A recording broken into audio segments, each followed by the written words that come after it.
એ રીતે આપણા મમ્મી એ કોઈ પણ વસ્તુ બનાવે છે તો સામાન્ય રીતે એ કોઈ પણ વ્યક્તિને આપતા પહેલાં એક ટેસ્ટ કરે છે. કેમ? કે ભાઈ વસ્તુ બરોબર તો છે ને? હા, જો વસ્તુ બરોબર હોય તો જ પછી એને આગળ ડિસ્ટ્રીબ્યુટ કરે છે, એટલે કે કોઈક આગળ વ્યક્તિને આપે છે. તો એ જ રીતે એમને સિમિલર જો આપણે જોઈએ તો સોફ્ટવેર એન્જિનિયરિંગમાં એક સોફ્ટવેર ડેવલપમેન્ટમાં ટેસ્ટિંગ પણ એક અગત્યનો ભાગ ભજવે છે. એના પછી આવે છે integration and implementation. Integration and implementation, તમે ટેસ્ટિંગ કરી દીધું, કોડિંગ કરી દીધું, જે રિક્વાયરમેન્ટ, આ તમામ ફેઝ આપણે પૂરા કરીને આગળ જ્યારે વધીએ છીએ એટલે નેક્સ્ટ ફેઝ આવે છે ઇમ્પ્લિમેન્ટેશન. આ ઇમ્પ્લિમેન્ટેશનને મિત્રો આપણે કેવી રીતે ઇમ્પ્લિમેન્ટ કરવું એ આપણે સ્લાઇડના માધ્યમથી જોઈશું. તો જો આપણને આખી એક તમામ પ્રકારની એક સ્લાઇડ એ આપણને જોવા મળતી હશે, પરંતુ આ તમામ સ્લાઇડ્સની અંદર ઇમ્પ્લિમેન્ટેશન એટલે તમે જે વસ્તુ બનાવી છે એનું તમે કેવી રીતે ઇમ્પ્લિમેન્ટ કરીશો, આ વસ્તુ એક ખાસ ઉપયોગી છે. એના પછી આવે છે ઓપરેશન એન્ડ મેન્ટેનન્સ. મિત્રો તમને કોઈક બજારમાંથી કોઈ એવી વસ્તુ આપી દે કે વન ટાઈમ ચાલે, બગડે પછી એને ફેંકી દેવાનું, તો શું આપણે એ વસ્તુ લઈશું ખરા? આપણી ઈચ્છા થશે ના.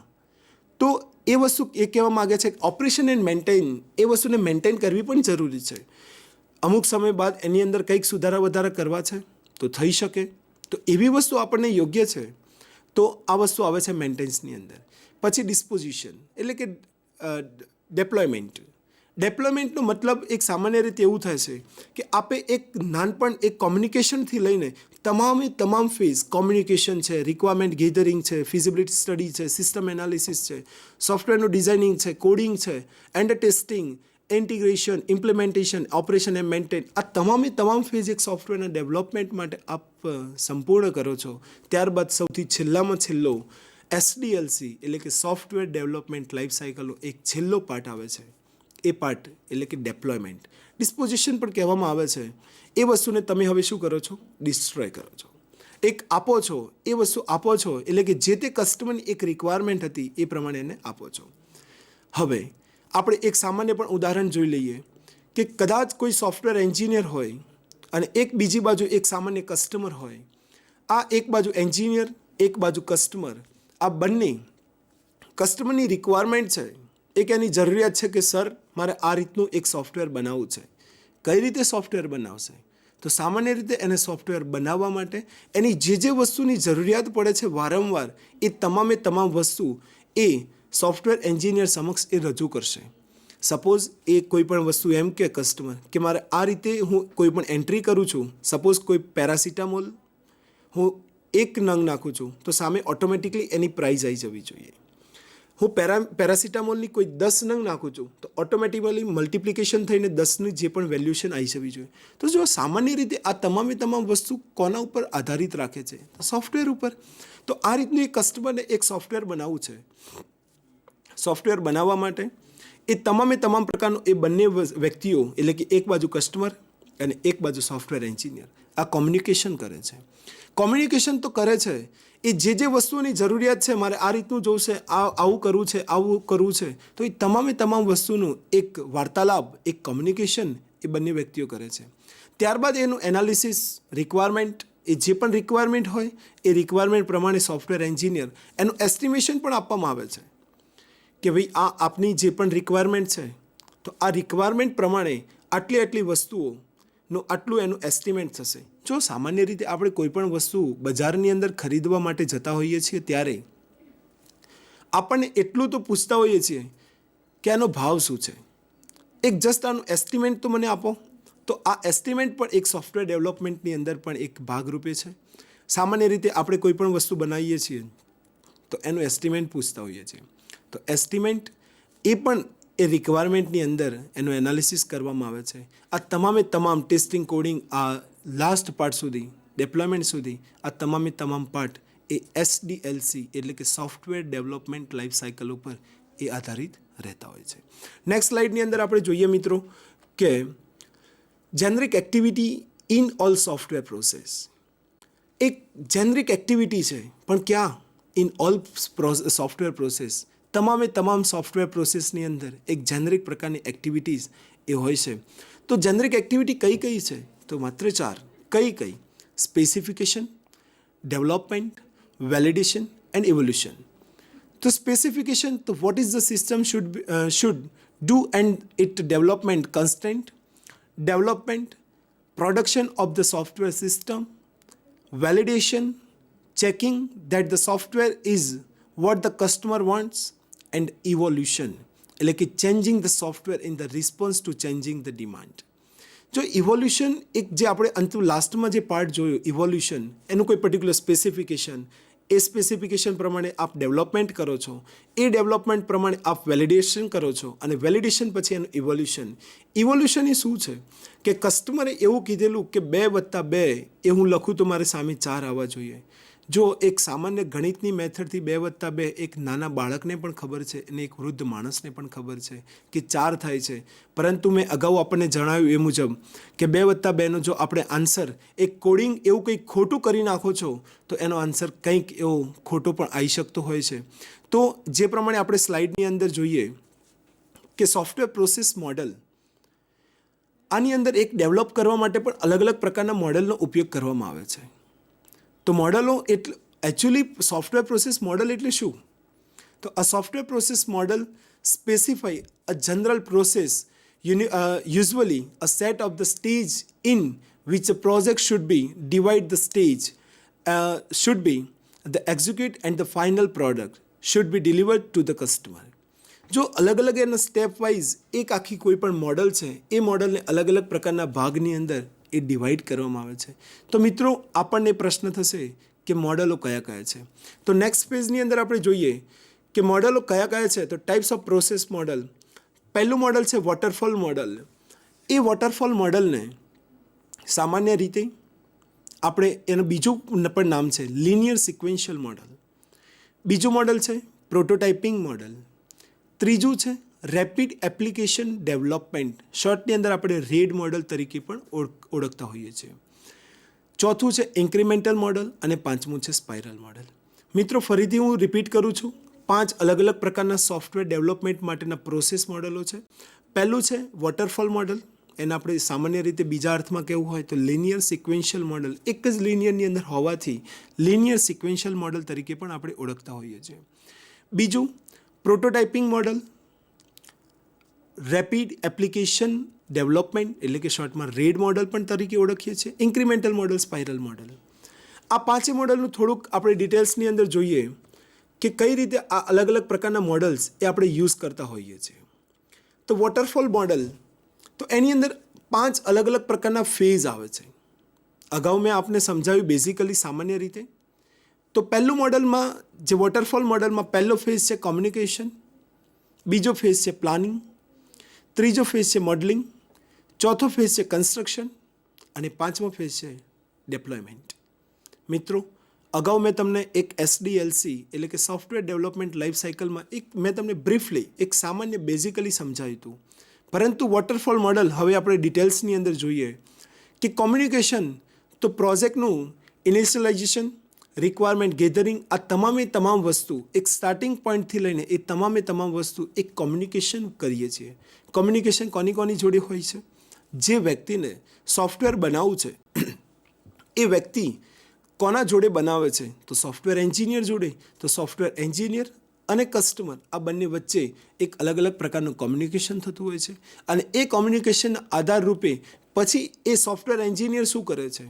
માત્ર કસ્ટમર તો એક કોમ્યુનિકેટ કરીને મારે આ વસ્તુની રિક્વાયરમેન્ટ છે, મારે આ પ્રકારનું સોફ્ટવેર બનાવવું છે, મારે આ પ્રકારના એક સિસ્ટમ જોઈએ, મારે આ પ્રકારની એક મેથડ જોઈએ, મારે આ પ્રકારની એક પ્રોસેસ હોવી જોઈએ, હું કોઈ પણ બિલ જનરેટ કરું તો ઓટોમેટિકલી મને ડેટા મળી જવું જોઈએ. તો આ તમામ વસ્તુ કેવી રીતે પોસિબલ છે? માત્ર એક જ ઓપ્શન, કયો? સોફ્ટવેર. તો એ સોફ્ટવેર બનાવવાનું અલગ અલગ મોડલ તો આપણે જોયા. કોમ્યુનિકેશન આ રીતે કરવામાં આવે છે. પરંતુ કોમ્યુનિકેશન કર્યા બાદ કસ્ટમર તો એ પોતે જતો રહે છે, પરંતુ હવેની તમામ પ્રોસેસ એ કોની આવે છે? સોફ્ટવેર એન્જિનિયરની. સોફ્ટવેર એન્જિનિયર એક બીજું વસ્તુ શું કરે છે? પ્લાનિંગ કરે છે કે શું જે રિક્વાયરમેન્ટ્સ, જે કોમ્યુનિકેશન થયું હતું કસ્ટમર જોડે, શું એ વસ્તુ શક્ય છે ખરી? એ વસ્તુ શક્ય છે તો કઈ રીતે એનું પ્લાનિંગ કરવું? તો એ તમામ વસ્તુ એ પ્લાનિંગ ફેઝ એટલે કે જે વોટરફોલ મોડલનો જે બીજો ફેઝ છે, આપ જોયો આપણને એક સામાન્ય રીતે જોવા મળશે કે ફર્સ્ટ ઓફ ઓલ પહેલું છે કોમ્યુનિકેશન, બીજું છે પ્લાનિંગ, ત્રીજું છે મોડલિંગ, ચોથું છે કન્સ્ટ્રક્શન અને પાંચમું છે ડેપ્લોયમેન્ટ. મિત્રો, અહીંયા જે પણ પ્લાનિંગમાં એક ખાલી માત્ર એસ્ટિમેશન આપવામાં આવે છે કે હા આપની આ વસ્તુ શક્ય છે, પરંતુ શક્ય તો છે, પરંતુ એનું એસ્ટિમેશન કેટલું થશે, એનું શિડ્યુલિંગ કેટલું થશે, એનું ટ્રેકિંગ કેટલું થશે. આ તમામ ફેઝ એ પ્લાનિંગ ફેઝની અંદર સોફ્ટવેર એન્જિનિયર પોતે કરતો હોય છે. ત્રીજો ફેઝ પ્લાનિંગ પણ થઈ ગયું છે. હવે ત્રીજા ફેઝની અંદર આપ પ્રવેશ કરો તો મોડલિંગ આવે છે. મોડલિંગની અંદર શું કરવાનું? કસ્ટમર જોડે કોમ્યુનિકેટ તો થઈ ગયું હતું, પ્લાનિંગ પણ સોફ્ટવેર એન્જિનિયર અને એની ટીમે પણ કરી દીધેલું. હવે આ તમામ ફેઝ પૂરા થયા પછી મોડલિંગની અંદર એ એનાલિસિસ, એનું એક ડિઝાઇનિંગ કરવામાં આવે છે. તમામ વસ્તુ આપણી જોડે છે, રિક્વાયરમેન્ટ પ્રમાણે તમામ વસ્તુ આપણી જોડે અવેલેબલ છે, ઉપલબ્ધ છે. આ તમામ વસ્તુનું હવે આપણે શું કરીએ છીએ? એક એનાલિસિસ કરીએ છીએ, એક એનું મોડલિંગ, એક એનું સ્ટ્રક્ચર પણ બનાવીએ છીએ. એ સ્ટ્રક્ચર વાઇઝ એ આપણે ઉપયોગી બનતું હોય છે. મિત્રો, તમને પ્રશ્ન થશે કે મોડલિંગ એક એવો ભાગ છે, મોડલિંગ એક એવો ભાગ છે કે જે સામાન્ય રીતે આપણે એક બાહ્ય એક્ઝામ્પલ આપું. કોઈ પણ બે દુકાન હોય, એક દુકાન એક સારામાં સારી બહારથી લાગતી હોય, દૂરથી જુઓ તો એસી શોરૂમ જેવું લાગતું હોય, અને બીજી બાજુની એક દુકાન છે એક સામાન્ય લાગતી હોય. એમાં કોઈ આપણે સામાન્ય રીતે કહીએ તે સામાન્ય દુકાન, એ રીતે આપણે એને ઉત્તેજના કરતા હોઈએ છીએ. તો આ બંને જે પણ વસ્તુ છે, આપણે સામાન્ય રીતે કઈ દુકાનની અંદર પહેલાં જઈશું? આપ સર્વની ઈચ્છા એવી જ થશે કે જે દુકાન સારી દેખાય છે એ દુકાનની અંદર પ્રોડક્ટ સારી મળતી હશે, પરંતુ એનો બાહ્ય દેખાવ એક સારો જોઈને આપણે જતા હોઈએ છીએ. તો સોફ્ટવેરનું ડિઝાઇનિંગ પણ એવું છે. જેવું આપ સોફ્ટવેરનું ડિઝાઇનિંગ કરશો એ જ રીતે તમારા સોફ્ટવેરને લોકો એક પ્રાયોરિટી આપશે. એ જ રીતે આપણે જે પહેલું ફેઝ જોયો કોમ્યુનિકેશન, બીજો ફેઝ જોયો બેટા પ્લાનિંગ, અને ત્રીજો જોયો મોડલિંગ. મોડલિંગ એ કન્સ્ટ્રક્શન બેઝ ઉપર એક મેઇન ડિપેન્ડન્ટ રહેતો હોય છે. અને ચોથો ફેઝ આવે છે કન્સ્ટ્રક્શન. આ તમામ વસ્તુ આપણે એક ડિઝાઇનિંગ પણ કરી દીધું છે. આખા વોટરફોલ મોડલના 3 ફેઝ પણ પૂરા કરી દીધા છે. ચોથો ફેઝ આવે છે કન્સ્ટ્રક્શન, અને એ કન્સ્ટ્રક્શનની અંદર બે વસ્તુ ઇમ્પોર્ટન્ટ છે. જે મેં અગાઉ તમને એક SDLC સમજાયું એ મુજબ બે કયા પાર્ટ? Coding and testing. આ કોડિંગ એક મેઇન ઇમ્પોર્ટન્ટ ભાગ ભજવે છે, અને બીજું છે એક ટેસ્ટિંગ. નેક્સ્ટ પાંચમા ફેઝની અંદર આવીએ તો પાંચમો ફેઝ છે ડેપ્લોયમેન્ટ. તમે એક સામાન્ય જે કસ્ટમરે તમને રિક્વાયરમેન્ટ પ્રમાણે જે વસ્તુ બનાવવાની કીધેલી, એક સોફ્ટવેર બનાવવાનું કીધેલું, આપે સોફ્ટવેર બનાવવા માટે કોમ્યુનિકેશન કર્યું, એની રિક્વાયરમેન્ટ પ્રમાણે એનું કોઈ પ્લાનિંગ કર્યું, પ્લાનિંગ કર્યા પછી આપણે એનું મોડલિંગ કર્યું, મોડલિંગ કર્યા પછી આપણે એનું કન્સ્ટ્રક્ટ એક આખો બેઝ બનાવી દીધો, અને બનાવી ટોટલી વસ્તુ એક ચેક થઈ ગયા પછી, એનું કોઈ ટેસ્ટિંગ થઈ ગયા પછી આપ હવે શું કરો છો? ડેપ્લોયમેન્ટ. ડેપ્લોયમેન્ટ એટલે જે તે કસ્ટમરને જેની રિક્વાયરમેન્ટ હતી એ રિક્વાયરમેન્ટ મુજબ એ કસ્ટમરને આપણે પ્રોવાઈડ કરતા હોઈએ છીએ, આપતા હોઈએ છીએ. તો આ 5 ફેઝ આપણે યાદ રાખવાના રહેશે. વોટરફોલ મોડલ, એના 5 ફેઝ આવશે. પહેલું રહેશે કોમ્યુનિકેશન, બીજું રહેશે પ્લાનિંગ, ત્રીજું રહેશે મોડલિંગ, ચોથું રહેશે કન્સ્ટ્રક્શન, અને પાંચમું રહેશે ડેપ્લોયમેન્ટ. મિત્રો, આ આપણે જોયું વોટરફોલ મોડલ. આ વોટરફોલ મોડલના 5 ફેઝને થોડાક ડિટેલ્સની અંદર જોઈ લઈએ. Communication phase. Requirement are gathered. The problem is specified along with the design service objective, એટલે કે એનો જે ગોલ છે એ ગોલ સુધીનું એનું જે પણ વસ્તુ બનાવી છે, કેવી રીતે બનાવી છે, એ તમામ વસ્તુ કોમ્યુનિકેશન ફેઝની અંદર આવશે. The constraint are identified. જે એ પોઈન્ટ કહે છે, જે એની મેથડ વાઇઝ બનાવવાનું કહે છે, એ વસ્તુને આઈડેન્ટિફાઈડ કરવામાં આવે છે. બીજો ફેઝ આવે છે planning phase. Planning is a critical activity in a software development. સામાન્ય રીતે આપણે કોઈ મકાન બનાવવું હોય, કોઈ નવી શરૂઆત કરવી હોય, તો એના માટે ચોક્કસથી જો કોમ્યુનિકેશન કરવું બહુ સિમ્પલ વસ્તુ છે. વાતો તો આપણે ઘણી બધી કરી શકતા હોઈએ છીએ, પરંતુ આપણે એ જ વસ્તુનું એનું કોઈ પ્લાનિંગ કરવું ને, એ જ મુખ્ય એક ભાગ ભજવતો હોય છે. તો અહીંયા પણ એક પ્લાનિંગ ફેઝ પણ એવું છે કે planning is a critical activity. એક જબરજસ્ત એક્ટિવિટી છે. કોના માટે? સોફ્ટવેર ડેવલપમેન્ટ માટે. A good plan is based on the requirement of the system and should be done before letter phase. અહીંયા જો તમે એક સારામાં સારું પ્લાનિંગ કરી શકો છો તો તમે સારામાં સારું એક સોફ્ટવેર પણ ડેવલપમેન્ટ કરી શકો છો. આ વસ્તુ એક સોફ્ટવેર ડેવલપમેન્ટ માટે પણ નથી. તમે કોઈ પણ ફેઝ લઈ લો, કોમ્પ્યુટર બેઝની અંદર તમે કોઈ પણ વસ્તુ લઈ લો, એ વસ્તુની અંદર જો આપ સારામાં સારું એક પ્લાનિંગ કરી શકો છો તો આપ 100% આગળ પણ વધી શકો છો. એટલા માટે કહેવામાં આવે છે કે પ્લાનિંગ એ ઇમ્પોર્ટન્ટ વસ્તુ છે. Next, cost estimation and find the best affordable cost. એને સંતોષકારક રીતે જે પણ વસ્તુ બની શકતી હોય એક એને એફોર્ડેબલ કોસ્ટ પણ એ રીતે એને એસ્ટિમેટ આપવામાં આવતું હોય છે. Work organisation and team structure designing. જો આપણી જોડે સોફ્ટવેર એન્જિનિયર જોડે રિક્વાયરમેન્ટ તો આવે છે કે મારે નંબર્સ ઓફ આટલા બધા સોફ્ટવેર બનાવવાના છે, તો શું સોફ્ટવેર એન્જિનિયર એકલો બનાવી શકશે? ના, એના જોડે પણ એક ટીમ હોવી જોઈએ.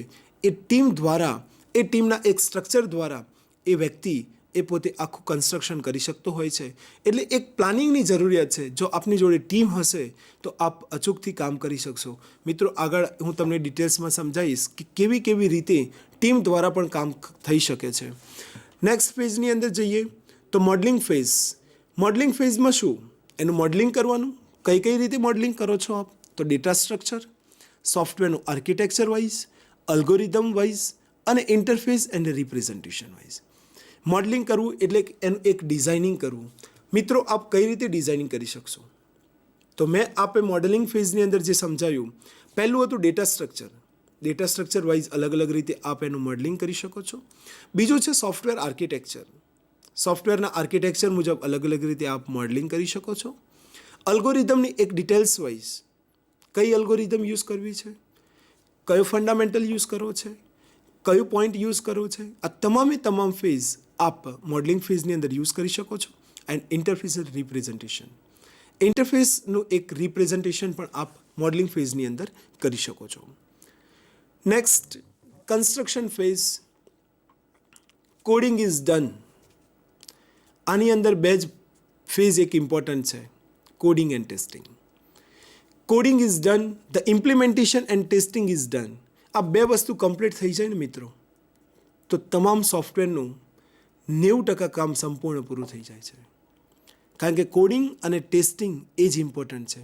આપ કોઈ પણ વસ્તુ આપના ઘરની અંદર બનાવો છો, પરંતુ એ જે તે વસ્તુ બનાવો પરંતુ એની અંદર કોઈ ટેસ્ટિંગ કરવાનું રહી જાય અને કોઈ સ્વાદની બાબતમાં જોઈએ તો કોઈ સ્વાદ ના આવે તો આપણે શું કહીએ છીએ કે આ વસ્તુ બરાબર નથી.